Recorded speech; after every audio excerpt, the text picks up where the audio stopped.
Na verdade, a gente já descobriu outras afinidades além dessa, do papel, digamos, institucional que cada um cumpre. Ele, na execução ou na crítica de dispositivos legais que são elaborados no lugar onde hoje eu estou, que é o Legislativo.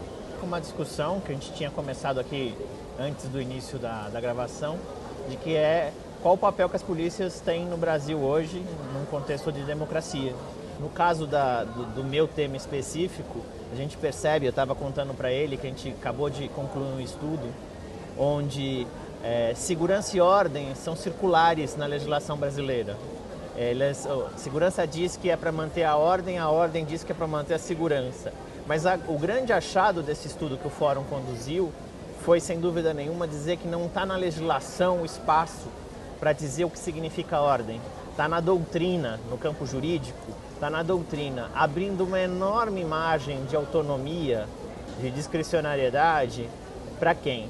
Para a polícia lá na ponta, para o Poder Judiciário. Então, um juiz que prende a bem da ordem pública, mas na verdade é na interpretação dele se pode ou não pode prender, que na verdade a nossa legislação ainda tem um caminho de modernização legislativa muito grande para pensar, por exemplo, garantia de direitos. Digamos assim, é menos democrático, porque se a gente deixa que, se isso fosse uma competência do Legislativo, ampliaria as vozes em discussão.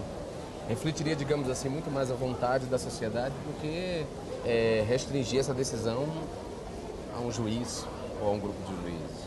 A nossa conversa partiu também de uma legislação que está para ser votada, que é a PEC 300, que, na verdade, embora ela tenha um caráter, como dizer, trabalhista, digamos assim, em torno da questão do salário dos policiais, de uma equiparação dos salários. Os mais de 600 mil policiais brasileiros. Mais de 600 mil. A gente estava discutindo aqui da necessidade. Eu falei para ele assim, eu sou absolutamente a favor de que policiais ganhem salários dignos. Então, a princípio, eu sou inclinado a votar a favor da PEC 300, mas, por outro lado, eu adoraria que os policiais trouxessem nesse movimento, nessa campanha salarial por salários dignos, uma vontade de discutir a reforma da instituição polícia, né? Eu acho que esse é um desafio gigante que passa, por exemplo, para a questão de pensar diversidade, pensar direitos humanos, mas não direitos humanos tal como ele está sendo visto hoje.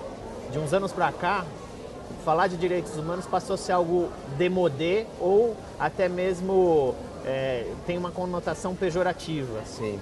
Como que a gente enfrenta isso é um dos desafios que provavelmente você, inclusive, ouve na tribuna de alguns colegas. Ouço bastante, porque os direitos humanos foram associados, dito de uma maneira muito vulgar, que é da maneira como nos apresenta, direito de bandido, né? A ideia de que direitos humanos ficou só para defender bandido, a população carcerária. Não é porque se defende o direito dessas pessoas que está se esquecendo do direito das vítimas e das outras dimensões do direito humano, né? Eu vejo no Legislativo um espaço ainda muito tênue onde essa voz não está tão grande assim.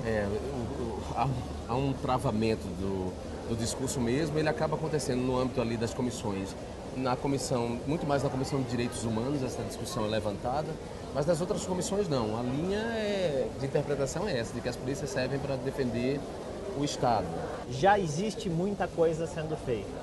Algumas em plano muito residual, outras, como o planejamento da Parada Gay de São Paulo, que esse ano teve pouquíssimos problemas, teve um ato de vandalismo e, na verdade, eu percebi até uma mudança discursiva, inclusive da mídia, de que não demonizou a parada, isolou o problema e disse é um fato isolado que, como um fenômeno de massa, mobiliza também situações contraditórias. Sim.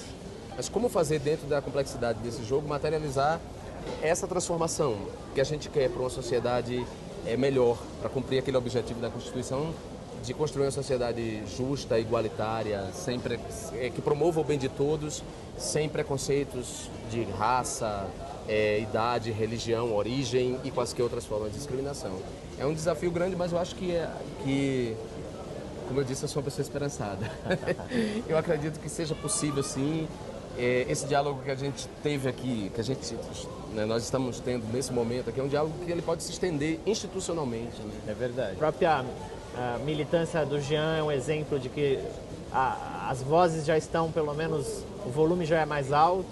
Agora, como que você constrói e transforma isso em política pública é o grande desafio. Não basta apenas a gente pensar em fazer a lei, mas como colocá-la em prática para que ela de fato não vire letra morta. Não vire letra morta e mude a vida da população, né?